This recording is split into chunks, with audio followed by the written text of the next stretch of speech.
Hello, everyone. Thanks very much for watching the show. We've got fantastic guests today. We've got the Philosopher and Jack Lloyd, who you may have heard of before, may have seen their art, seen their music, heard their music. But thank you both so much for being on the show today. Of course. Well, I may have Thank seen the music you. video. Thanks for having us. So that's true. Thanks for having us. So You can the see reason the reason I wanted to have you guys on for a while, and we've had actually Jack on the show before, which cool. was fun. But I saw you guys have another song, another music video campaign for it launched, which is great. This is like the fourth or fifth one you guys have done. Yeah, we've had several. You know the number. we made well over 15 songs, and we've produced music videos for ANCAP Grind, Mask Order, Disobey, I Did Not Consent, Anti-State. Now this is Break the Great Reset. So this is our next iteration of fun music video production. So fun. Nice. But spitting the truth, getting specific, Yeah. Central bank, digital currencies, vaccines. I mean, it's like real specific stuff. There is no abstractions here in our music. But yeah. I listened to the Break the Great Reset just a little while today. Cool. A while ago, to refresh my memory. And the lyrics are really powerful. I like it. And it's not even my favorite style of music with the rap stuff. Lots of people like it. Yeah. Not my favorite. But the lyrics are powerful and specific, like you said, and very powerful. So that I've noticed more and more.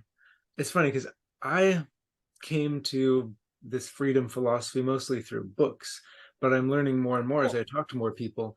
A lot of them came through music, and I had never thought about that before.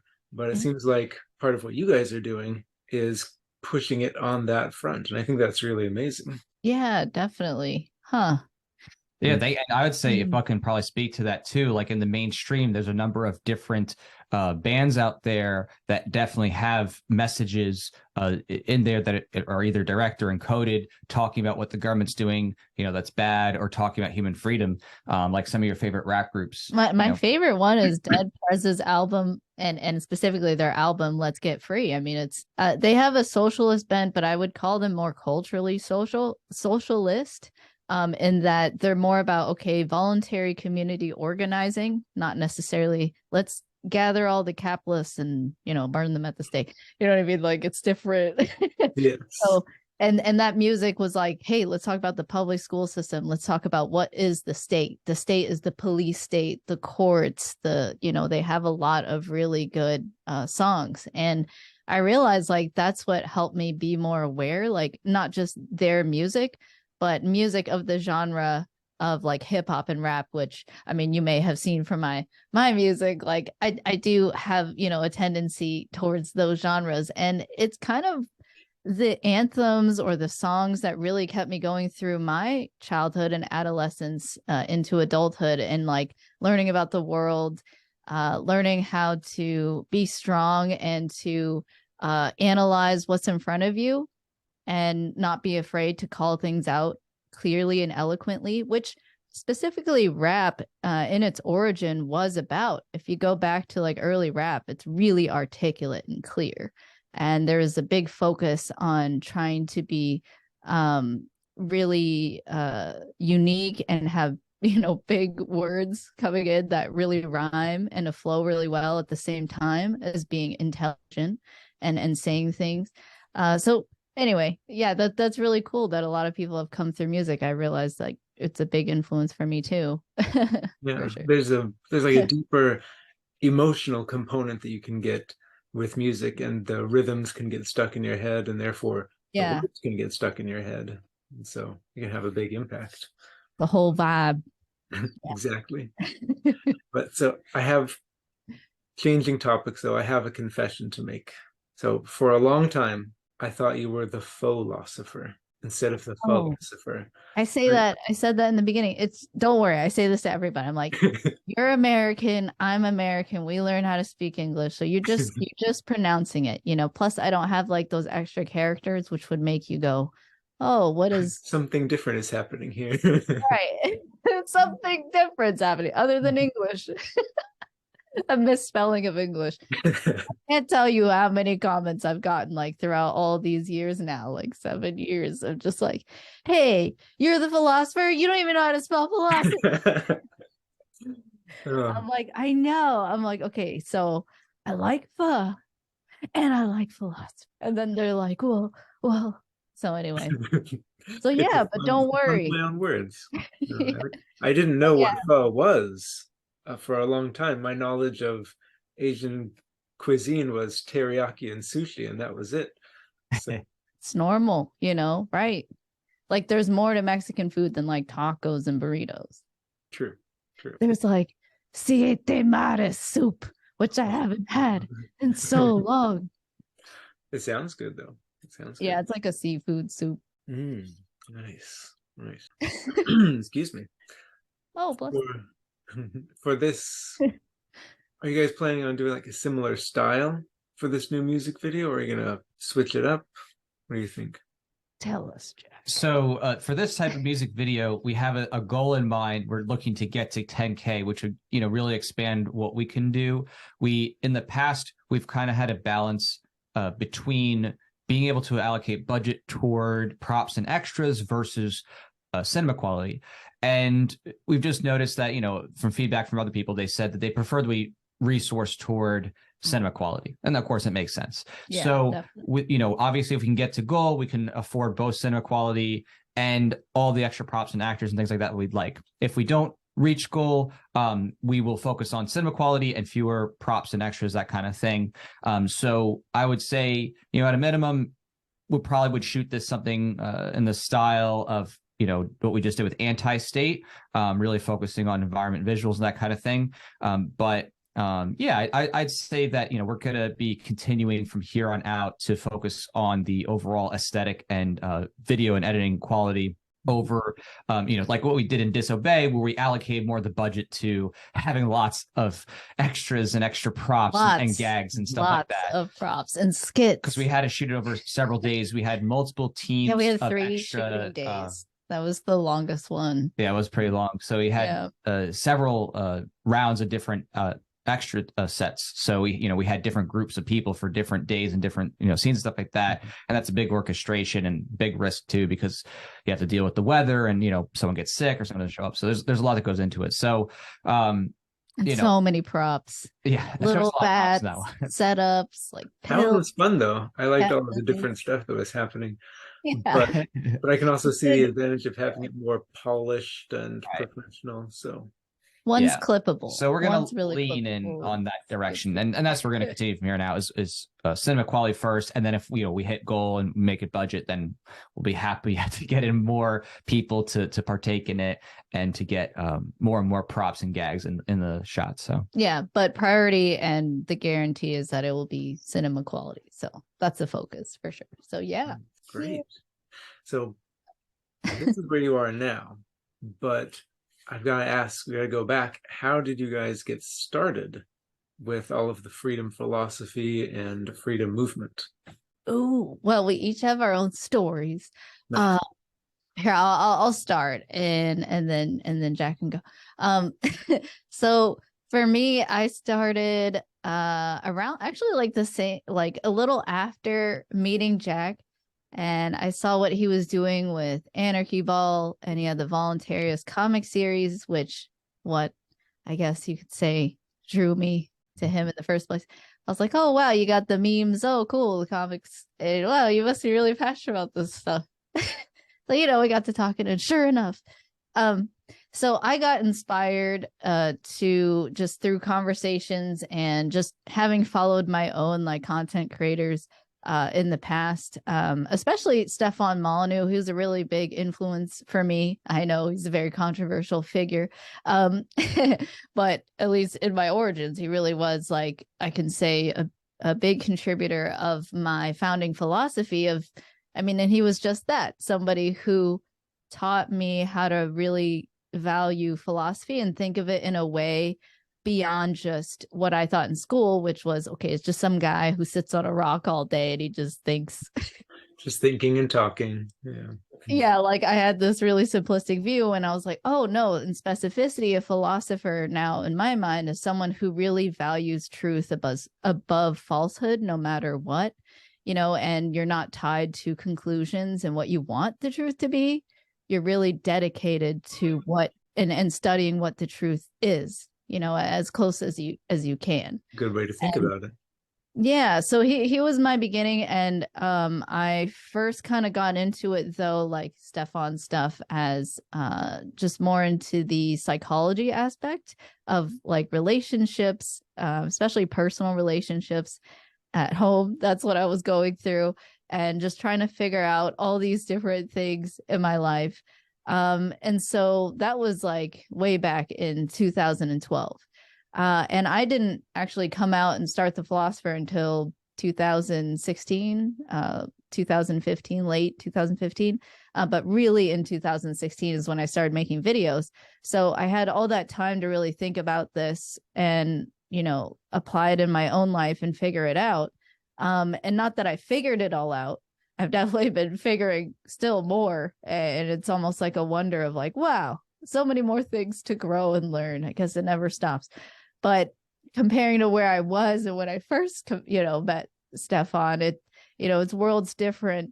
How my life changed when I just chose to pursue philosophy, no matter what, and just like, trying to be as specific and real as possible about my current state of whatever life and the world, and just really try to think of like, what can I do to change it and make it better. And so because it changed my life so much, that's why I started the Philosopher. And I chose Pho because like it really is like such a big part of my life. Like it's tied to so many memories of my parents. Like my mom and my dad both know how to make pho really well. And I remember their soft Vietnamese voices calling me nice names like baby or whatever, because I'm a little kid at the time, or my name and like like whatever, and and I like it's that. yeah, and it's just like, okay, I just want to, what do I want to do with the Philosopher? Well, I want to spread the things that help me in my life, which was like my parents really showed me love. They made delicious food, and it wasn't just the food, but it was specifically that they really loved on their kids and my siblings and I. And also with philosophy, it's really what helped me like bring light and bring more happiness into my life and my family's lives. It's like, because definitely growing up wasn't perfect, as I've alluded to definitely and talked about specifically, but it's more just like being able to actually come together and connect again. And the way you do that is in truth. You have to be able to connect on the truth, because otherwise, I mean, if you're connecting over lies, eventually those lies will crumble, right? Or falsehoods or mysticisms. There's something that's going to happen that's going to like disprove it, if it's really not true. So, being able to really connect in that has been really great for my family and has led to so much healing. So that's what I really am just trying to bring to the world is philosophy, healing, and I want to end the state. I just want to end the Fed and the income taxes. I'm just done. Nice. I'm just so done with coercion. And I'm a voluntarist because the whole point of it is to have that empathy for each other as individual human beings and to respect each other's body and property rights. Like that's it. And if there's violations thereof, that's how we need to figure that out, those conflicts, and address it. Sometimes with force if needed, but No, retaliatory. But I understand. Yeah. I love that the Philosopher. It's not just a play on words, which is what I thought at first, but that it takes two really important elements of your life and brings them together. I love that. Thanks. And I love, for whatever reason, ladies seem to be very underrepresented in libertarian, voluntarist, and anarchist circles. So thank you for stepping up in that regard. My wife says to say hi, by the way. She's a big fan. So. Oh, you can tell her here I am standing up for the women race, We got to stop the patriarchy. You just see all these like the head of the nuclear. I'm like, this is a dude. This is not women. Anyway, And yet there's that Jack later. sitting over there. All right, so how did Jack become Yeah. Jack Lloyd? Yeah. Yeah, if you want me to repeat it, I mean, I know I mentioned this on your last Well, show. but So you I said can that say- you were first, so it's like yeah, you were the voluntarist, and then she met you. So I have a Exactly. longer history because I Anarchy go back, ball as well. way The further balls. even before that, because I started to go down my path in like 2005. So I started to like, wake up to what was going on with the government through my history class, learning about the American eugenics movement. And then I started to, kind of revisit everything that I had known in the past and start to, dive deep into like what wasn't covered in high school. And then that naturally developed, over 2006, 2007, 2008, toward me leaving my past being a neoconservative and becoming libertarian, and getting involved, you could say, with college libertarians when I was an undergrad. And then I kept on further researching and looking at all different types of literature, from Lysander Spooner to Mark Stevens, and I started to realize that goods and services can't be provided ethically at the barrel of a gun, and that led to me like becoming a full-on voluntarist, like thoughtfully, not just in name, but like really understanding it. Oh, she got my book, I guess. Leading up to 2010. So wait, that's a book you wrote? yeah, Yeah. this is my book, the Nice. definitive guide to libertarian voluntarism. Definitive guide. Nice. I only knew about the comic strips. The Oh comic yeah, strips, comic books. yeah. So I have a nonfiction book, and I have a second one that I just Hi. finished the draft for. Actually, I have a third, but I just switched the order around because I think this next one's pretty important. So I have another book that'll be coming out maybe this year or at the beginning of next year, but it seems to be moving really fast. So, but this book is the principles of libertarian voluntarism, kind of unifies the philosophy. And so I don't. Some people will like just like kind of pull quote other people and like just regurgitate, but mine's not. Mine's original authorship, summarizing things and even adding on to the philosophy and justifying it in a you guys could say logically and empathetic way that makes it difficult for people to like kind of reject. So I make it simple and accessible, and it's been very popular. Sold near 1,000 copies of it so far in the first year release. So that was pretty cool. And the reviews for it on Amazon are very high, like 4.9 stars with almost 70 reviews. Because it's just makes it so easy for anybody to get and to like and then to further dive in. I have references for further reading for any section that someone wants to go deeper on, but it's been very popular for that reason. So yeah. I can attest to the reconceptualizing. I like how you you add your own philosophy and way of describing libertarian voluntarism, and I haven't really seen it like brought together in that way, libertarianism and voluntarism, because most people, especially me, like I just go, they're like, oh, what are you? I'm like, oh, I don't know, whatever, libertarian, voluntarist, individualist, ANCAP, whatever you want. Yeah, like so many ists. It's hard to keep it straight. But I really like how he starts with the definition of terms and focusing on, okay, libertarianism as a property rights sort of focus, and then voluntarism as a consent-based focus. And then when you bring that together, you have this nice, bridge called, you could say, libertarian voluntarism. Now it's really long. I just like to say ANCAPs. Yeah, But that encompasses everything. right, ANCAP my grind, value on my mind. I'm like, right? Isn't that it? Right. It's just you focus on different aspects of it, Yeah, with different definitions. I appreciate the scholarliness too, for sure, because it, some people really do wonder, and it is good to be very clear in your definitions. And so I really do like that. So for anyone like really wanting to understand what we're talking about, it really lays it all out there, like really focusing on what is consent and what does that mean and what are property rights, and how does that now apply to what we call this thing society, and how we come together and build things and interact.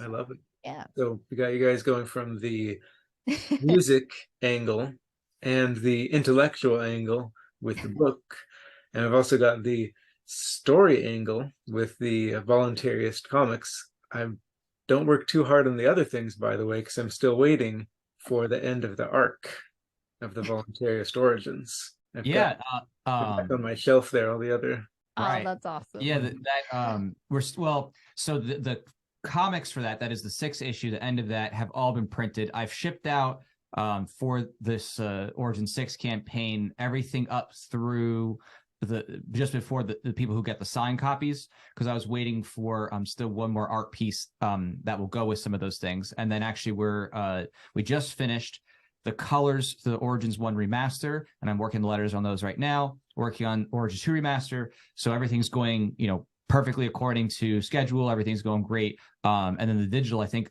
was sent out to all backers of that close. And right now, the Origin 6 currently is only up for purchase on a digital Kindle. Mm-hmm. Eventually, the print will be out too.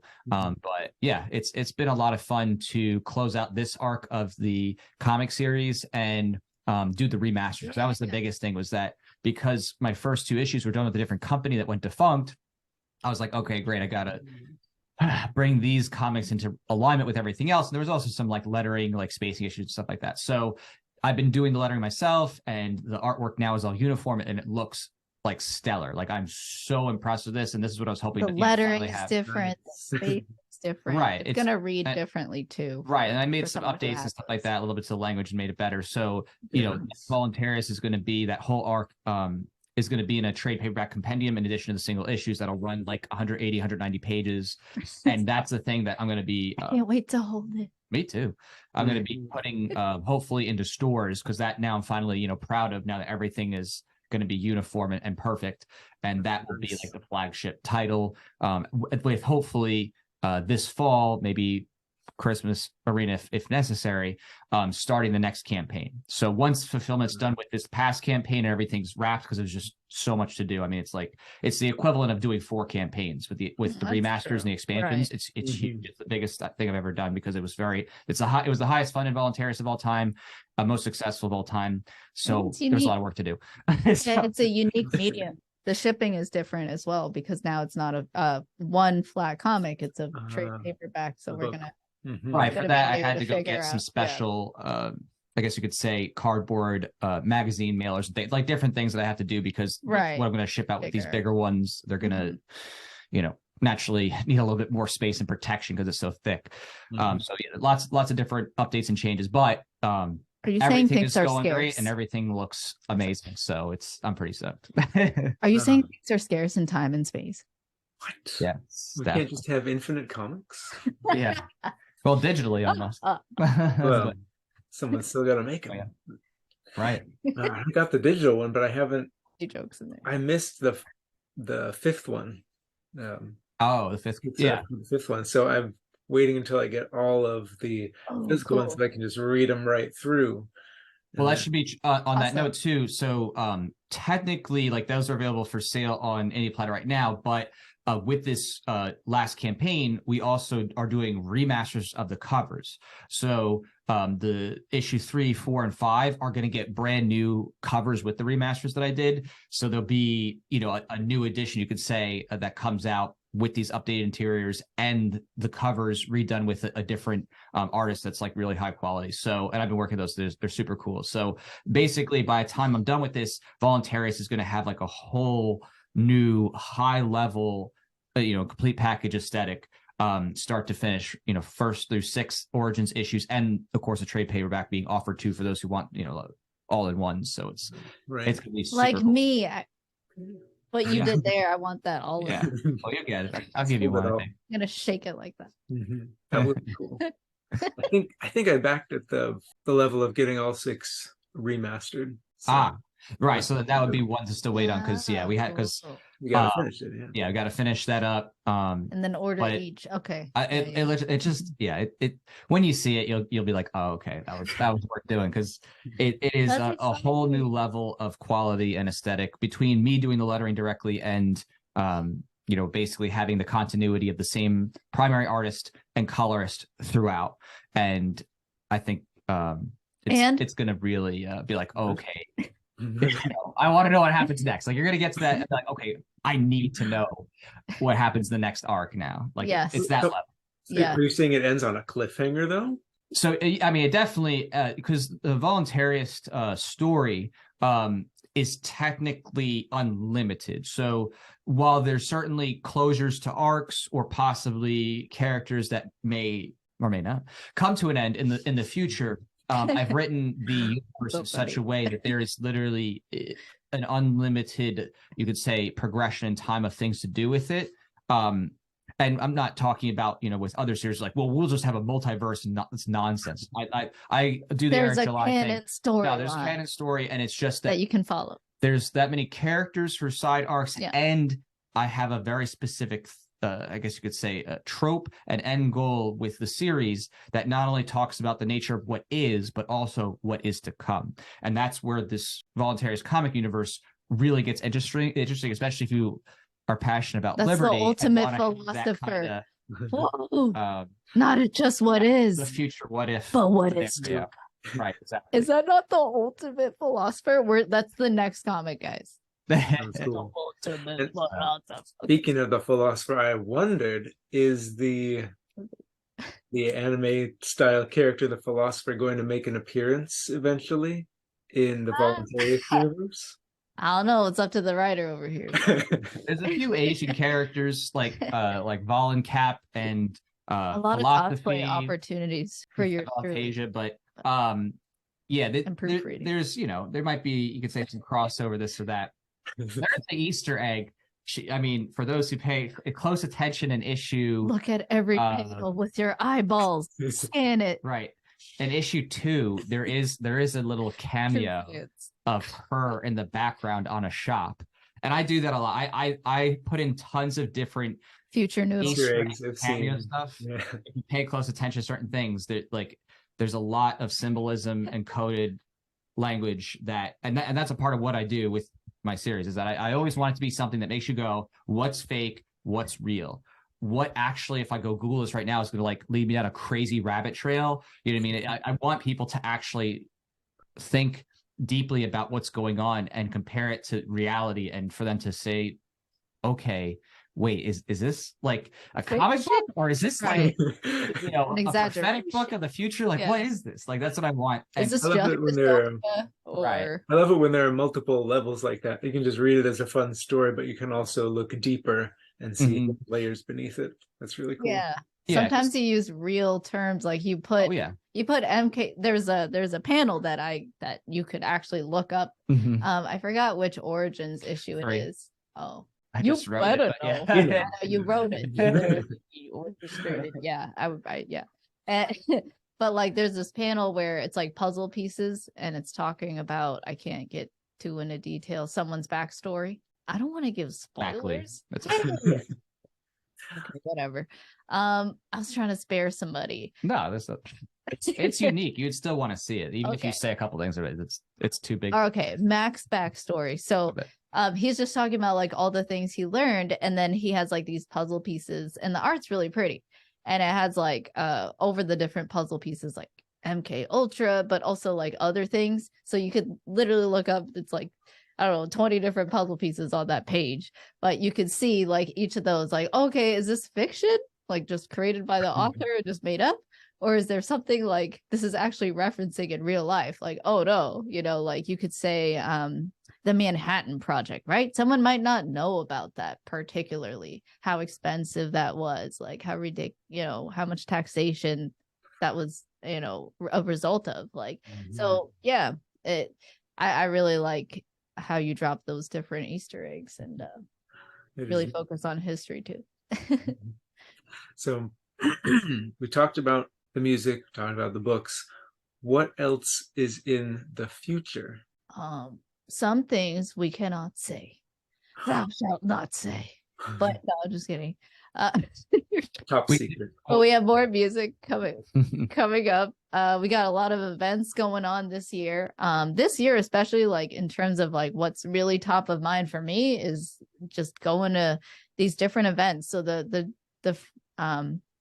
now 4. I just got an email about going shooting at some comedy, a stand-up comedy event. That's the one I just thought of. I was thinking 3, and I'm that's the one. I'm no, 4 now. That was a recent development. So let's go in order. So the first one, we have a Ron Paul meetup event coming up in Florida here. and we're going to be tabling for the Libertarian Party Mises Caucus. We'll be there. We'll have our books as well. And if you have your comics, we'll have some of our own merch. But yeah, we're there to just network, and it's supposed to be like Ron Paul is not going to be there, unfortunately, but it's like a celebration of the people who were really involved in the Ron Paul, like, 08, 012, like not 012, well, kind of 2012 golden days, you could say, of like, passion about liberty in the mainstream media, and like having all this awesome like mainstream media clips of liberty, being talked about.